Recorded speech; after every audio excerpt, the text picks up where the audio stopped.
Well, what we have always said is that given that we didn't want to leave the EU, we needed to have a negotiation about our future relationship, and of course it's in Gibraltar's interest for there to be a good, positive, safe future relationship worked out with the EU. So if that can be obtained in the negotiations up to the end of the transitional period, of course we are supportive, first of all, of the effort to achieve a positive agreement for Gibraltar, and secondly, of course, we recognize that it's in our interest for there to be a good, safe agreement for Gibraltar. Now, you say that the Gibraltar government has already given away bargaining chips, so to speak, by signing the MOUs with Spain months ago. But that's not quite the case, though, is it? Because, as the government says, people who are EU citizens retain rights in non-EU countries, i.e. the UK, and UK nationals retain rights in the European Union going forward. Well, what we restated the other day in our press release was our long-standing position that there was a lost opportunity back in 2018, that we think that at the time of the negotiations of the withdrawal agreement, the government could have tabled issues of benefits, long-standing benefits going forward for the people of Gibraltar. So we gave the example that frontier workers, for example, frontier workers that have been frontier workers right up to the 31st of December 2020 will have enduring rights beyond the 31st of December 2020. And yet, Gibraltarians who live here do not have enduring rights of freedom of movement. We think that it's a lost opportunity for there to have been a negotiation at the time, and here we are down to the wire negotiating those things again. But what I'm saying is that they had those rights anyway, because those were enshrined in the withdrawal agreements well before the MOUs, or at least that's what the government is saying.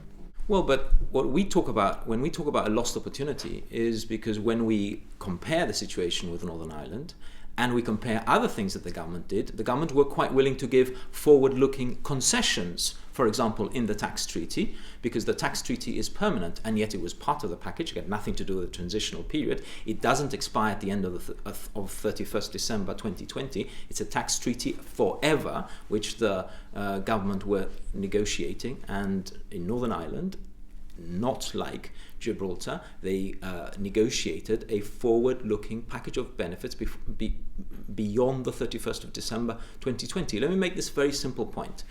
The withdrawal agreement is over 500 pages long.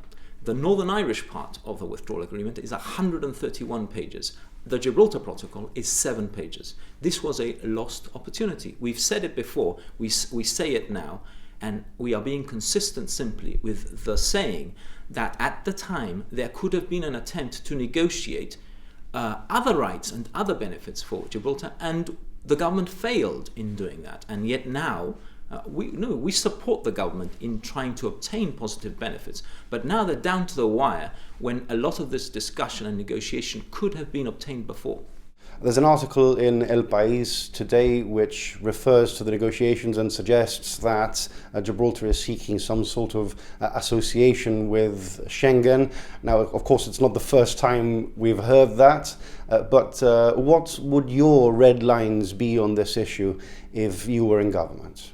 Well, the government itself has said that they are negotiating types of associations with Schengen. They did so in the technical notice, and the article this morning of El País, of course, refers to the fact that a Spanish aspiration would be to have Policía Nacional in our points of entry. The article also says that it is unacceptable to Gibraltar, and indeed it would be unacceptable to the GSD as a clear red line. Look, we're not involved in those negotiations, so I cannot give you a blow-by-blow account of discussions that we're not present at.